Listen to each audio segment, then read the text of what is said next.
नमस्कार, हमारी खास पेशकश में आपका स्वागत है। आपके साथ मैं हूं खुशबू शर्मा।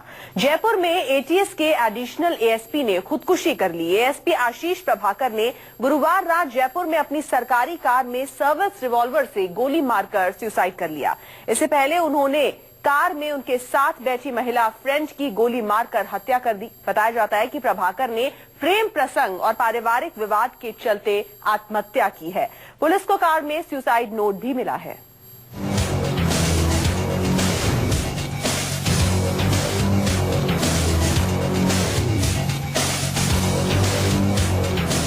कहानी फिल्मी है लेकिन एकदम सच्ची है। एक औरत एक आला अफसर को ब्लैकमेल कर रही थी। एक दो दिन से नहीं बल्कि काफी वक्त से। वो अफसर जिसने बड़े से बड़े केस को क्रैक किया था,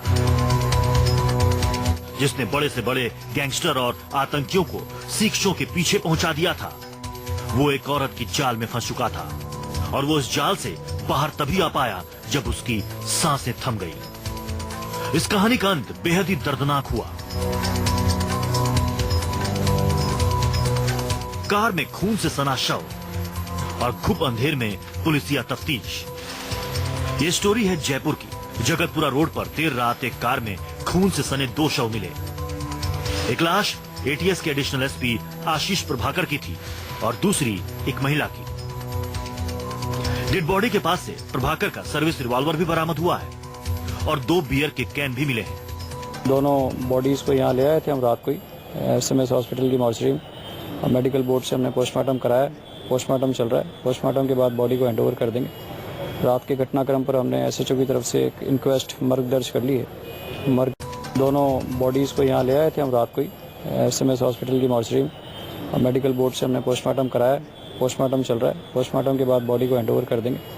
रात के घटनाक्रम पर हमने SHO की तरफ से एक इंक्वेस्ट मर्ग दर्ज कर ली है।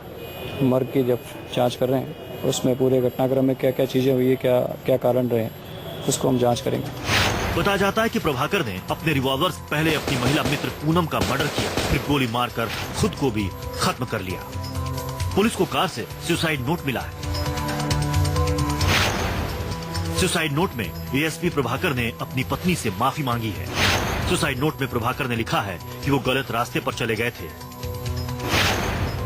ये महिला उन्हें काफी समय से ब्लैकमेल कर रही थी, इसलिए उन्होंने ब्लैकमेलिंग के इस गेम का हमेशा हमेशा के लिए अंत कर दिया। फायरिंग के बाद 2 गोलियां कार के गेट के शीशे पर लगी हैं, तो एक छत में। पुलिस को शक है कि प्रभाकर ने सुसाइड के लिए जैसे ही रिवॉल्वर निकाला होगा तो महिला मित्र पूनम से उसका विवाद हुआ होगा। पुलिस के मुताबिक रिवॉल्वर निकालते ही पूनम ने प्रभाकर का हाथ पकड़ा, जिससे गोली कार के गेट और छत में जा लगी। पुलिस का यह भी मानना है कि प्रभाकर ने यह सुसाइड नोट महिला फ्रेंड से मिलने से पहले लिखा था। बताया जाता है कि प्रभाकर रोज की तरह गुरुवार सुबह दफ्तर पहुंचे थे। काम पूरा करने के बाद शाम 5:30 बजे उन्होंने महिला मित्र पूनम को अपने साथ लिया। दोनों काफी देर तक घूमते रहे। रात करीब 8 बजे उन्होंने कंट्रोल रूम को फोन कर कहा कि जल्दी से जगतपुरा में PCR भेज दीजिए, क्योंकि यहाँ एक निर्माणाधीन बिल्डिंग गिर गई है। फिर प्रभाकर ने अपने साथी एसपी से फोन पर बात की। इसके कुछ देर के बाद उन्होंने पहले महिला मित्र को गोली मारी और फिर खुद को भी खत्म कर लिया। एएसपी आशीष और उनकी महिला मित्र के शव का पोस्टमार्टम कर परिजनों के हवाले कर दिया गया है, लेकिन इस मौत ने तमाम वो राज खोल दिए हैं जो अभी तक सिर्फ अफवाह की शक्ल में फिजाओं में घूम रहे थे। सूत्रों की माने तो पूनम की आशीष की जिंदगी में एंट्री के बाद से ही आशीष की जिंदगी में तूफान मच गया था।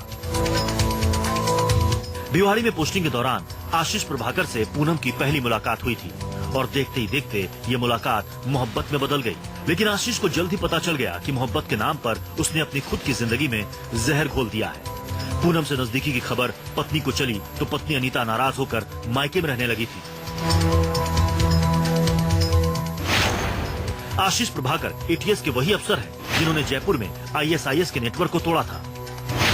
प्रभाकर ISIS के एजेंट सिराजुद्दीन के नेटवर्क की जांच भी कर रहे थे। इसके अलावा उन्होंने सीकर और कर्नाटक के गुलबर्गा में भी बगदादी गैंग का पर्दाफाश किया था।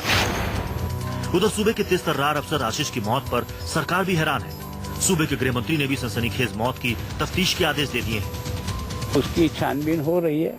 कुछ उसके सुसाइड नोट भी मिले हैं कुछ पारिवारिक मामले भी हैं, कुछ और कुछ हैं, लेकिन जब तक पूरी इंक्वायरी नहीं हो जाए तब तक किसी निर्णय पर पहुंचना संभव नहीं है। लेकिन मैं सोचता हूं कि कोई न कोई मानसिक तनाव के कारण से ही इस प्रकार की दुखद घटना हुई और इतने बड़े अधिकारी के द्वारा हुई, जो वास्तव में हम सबको भी सोचने के लिए मजबूर कर रही है। पुलिस मामले की कई एंगल से तफ्तीश कर रही है। जांच पूरी होने के बाद ही इस डबल मर्डर मिस्ट्री का खुलासा हो सकेगा। KJ Srivatsan, Jaipur, news 24।